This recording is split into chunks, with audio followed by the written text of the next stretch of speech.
ಚನ್ನಪಟ್ಟಣದಲ್ಲಿ ದಳಪತಿಗಳಿಗೆ ಶಾಕ್.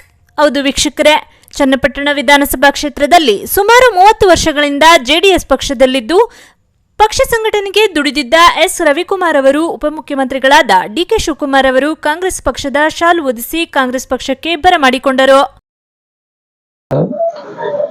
ಈ ಡಿಕೆ ಶಿವಕುಮಾರ್ ನಾಯಕತ್ವದಲ್ಲಿ ಸೇರಿದ್ದೀನಿ ಅಂದ್ರೆ ಇವತ್ತು ಸರ್ಕಾರ 3.25 ವರ್ಷ ಇರುತ್ತೆ.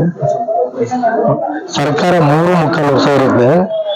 ಅಭಿವೃದ್ಧಿ ಮಾಡಬೇಕು. ಈ ತಾಲೂಕಿಗೆ, ಈ ಜಿಲ್ಲೆಗೆ, ಜೊತೆಗೆ ನಂದು ಸ್ವಾರ್ಥ ಬೈರಾಪಟ್ಟಣಕ್ಕೆ ಒಳ್ಳೆ ಕಾರ್ಯಕ್ರಮ ಆಗಬೇಕು.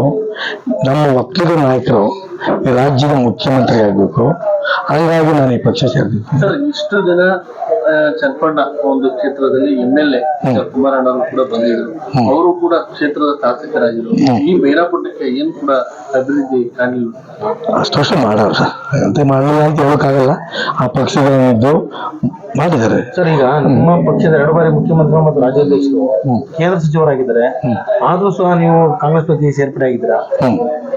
ನಾನು ಸೇರ್ಪಡೆ ಆಗ್ಬೇಕಾದ್ರೆ ಮುಖ್ಯವಾಗಿ ನಮ್ಮ ರಘುನಂದನ ರಾಮಣ್ಣವರು, ನಮ್ಮ ಸ್ನೇಹಿತರು ಸಕಿಲ್ಲು, ನಮ್ಮ MLC ಪುಟ್ಟಣ್ಣ, ಮಾಜಿ ಶಾಸಕರು ಅಶ್ವತ್ತು, ನನ್ನ ಸ್ನೇಹಿತರೆಲ್ಲ ಈಗ ಅದು ಪೊಮ್ಮಿ ಇರ್ಬೋದು, ಪ್ರಮೋದ್ ಅಂತೀವಾಗ, ಸುನಿಲ್ ಇರ್ಬೋದು, ಸಿಂಗೇಶ್ವರ ರಾಜಣ್ಣ ಇರ್ಬೋದು, ಎಲ್ಲ ನನ್ನ ಸ್ನೇಹಿತರು. ಬೇಸರ ಇಲ್ಲಿ ಸ್ಥಳೀಯ ಮುಖಂಡರಿಂದ ಇಲ್ಲ ರಾಜ್ಯ ನಾಯಕರಿಂದ? ನನಗಿಲ್ಲ ಸರ್, ಯಾರಿಂದ. ನಾನೇ ಸುಪ್ರೀಂ, ನನಗೆ ಬೇಸರ.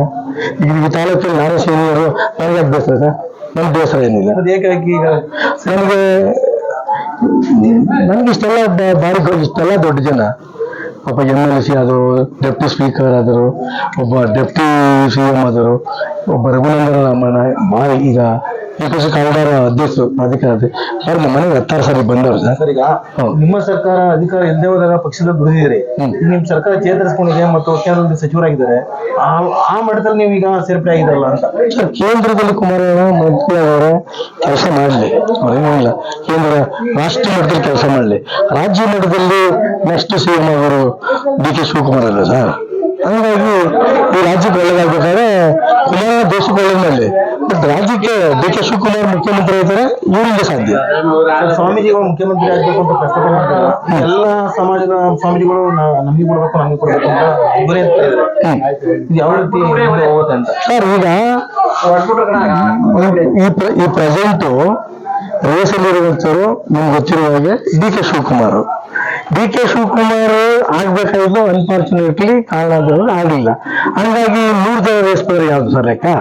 ಇರುವಂತ ಡಿಕೆ ಶಿವಕುಮಾರ್ ಇರುವಂತ ಪ್ರೆಸೆಂಟ್ ಅಲ್ಲಿ ಇವೊಬ್ರೆ ಇವ್ರು ಆಗ್ಬೇಕು.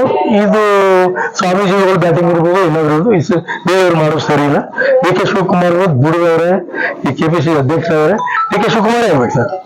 ಮುಂದಿನ ಪಕ್ಷ ಸಂಘಟನೆ ಮಾಡ್ತೀನಿ. ನಮ್ಗೆ ಬೇಕಾದಷ್ಟು ಸ್ನೇಹಿತರವ್ರೆ, ಆದಷ್ಟು ನಾನು ಭಾರಿ ಗೌರವಯುತ ನಡ್ಕೊಂಡಿದ್ದೀನಿ, ಮುಂದಕ್ಕೂ ಗೌರವಯುತ ನಡ್ಕೋತೀನಿ. ಇಷ್ಟೆಲ್ಲ ಒಂದು ಶಕ್ತಿ ಇರೋದಕ್ಕೆ ಇವರೆಲ್ಲ ಬಂದವರು ಸರ್. ಹಾಗಾಗಿ ದುಡಿತೀನಿ, ಪಕ್ಷ ಕಟ್ತೀನಿ ಸರ್. ಏನ್ ತೊಂದರೆ ನಾಯಕರು ಯಾರು ಬಂದು ಏನು ಮಾತಾಡ್ತಿದ್ರು ಸರ್? ಈಗ ಕುಮಾರವ್ರ ನಾಯಕರು ಈ ತಾಲೂಕಲ್ಲಿ ನಾನೇ ಸೀನಿಯರು, ನಾನೇ ಲೀಡರ್ ಸರ್. ಅಂತ ಉಳಿಸ್ಕೊಳ್ಬೋದಾಯ್ತಲ್ಲ ಅಂತ. ಈಗ ಅವ್ರಿಗೆ ನೈತಿಕತೆ ಇಲ್ಲ ಸರ್. ನನಗೆ ಈಗ ನಾನೇ ಸೀನಿಯರ್ ಆದ್ಮೇಲೆ ನೈತಿಕತೆ ಇಲ್ಲ ಸರ್. ನಾನೇ ನನ್ನ ಪಕ್ಷದ ಸೀನಿಯರ್, ನಾನೇ ಲೀಡರು. ಯಾರ ಬಗ್ಗೆ ಮಾತಾಡೋದಿಲ್ಲ, ಯಾರ ಬಗ್ಗೆ ತಪ್ಪು ಹೇಳೋದಿಲ್ಲ. ಬಿಜೆಪಿ JDS ಹೊಂದಾಣಿಕೆ ನಿಮ್ಗೆ ಇಲ್ಲ ಅಂತದೇನಿಲ್ಲ. ಈಗೇನಾದ್ರು ಈಗ ನಿಮ್ಮ ಪಕ್ಷದವರಾಗ್ಲಿ ಮತ್ತು ನಿಮ್ಮ ಮಿತ್ರ ಪಕ್ಷದವರಾಗ್ಲಿ NDA ಪಕ್ಷದ ನಿಮ್ನ ಮನವೊಲಿಸಿದ್ರೆ ಮತ್ತೆ ಸಾಧ್ಯನೇ ಇಲ್ಲ, ಸಾಧ್ಯನೇ ಇಲ್ಲ. ಅವ್ರಿಗೆ ಒಂದ್ಸರಿ ಇಷ್ಟೆಲ್ಲ ಗೌರವ ಕೊಟ್ಟು ಬಂದಿದ್ದೀನಿ, ಇದೇ ಗೌರವ ಉಳಿಸ್ಕೊತೀನಿ. ಯಾವುದೇ ಕಾರಣದಿಂದ ಯಾವುದೇ MSC ಒಳಗಾಗೋದಿಲ್ಲ.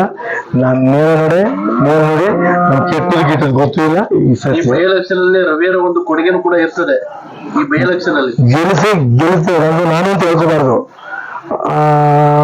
ಈಗ ನಮ್ಮ ಶಕ್ತಿ ಏನು ಅಂತ ಪುಟ್ಟಣ್ಣವ್ರು ಗೊತ್ತು, ಅಶ್ವತ್ ಗೊತ್ತು, ನಮ್ಮ ರಘುನಂದನ ರಾಮಣ್ಣ ಗೊತ್ತು, ನಮ್ಮ ಶಕ್ತಿ ಗೊತ್ತು, DK ಶಿವಕುಮಾರ್ಗೂ ಗೊತ್ತು.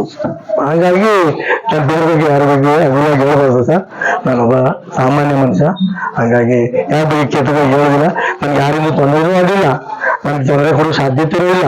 ಹಂಗಾಗಿ ಯಾರ ಬಗ್ಗೆ ನಾನು ಮಾತಾಡೋದಿಲ್ಲ ಸರ್. ಇವತ್ತು ನಿಮ್ಮ ಪಂಚಾಯತಿ ಒಂದು ಒಳ್ಳೆ ಕಾರ್ಯಕ್ರಮ ನಡೆದಿದೆ ಸರ್, ಅದ್ರ ಬಗ್ಗೆ ಒಳ್ಳೆ ಕಾರ್ಯಕ್ರಮ ನೋಡಿ ನಡೆದಿದೆ, ಯಶಸ್ವಿಯಾಗಿದೆ, ಮುಂದೆ ಒಳ್ಳೇದಾಗುತ್ತಿದೆ.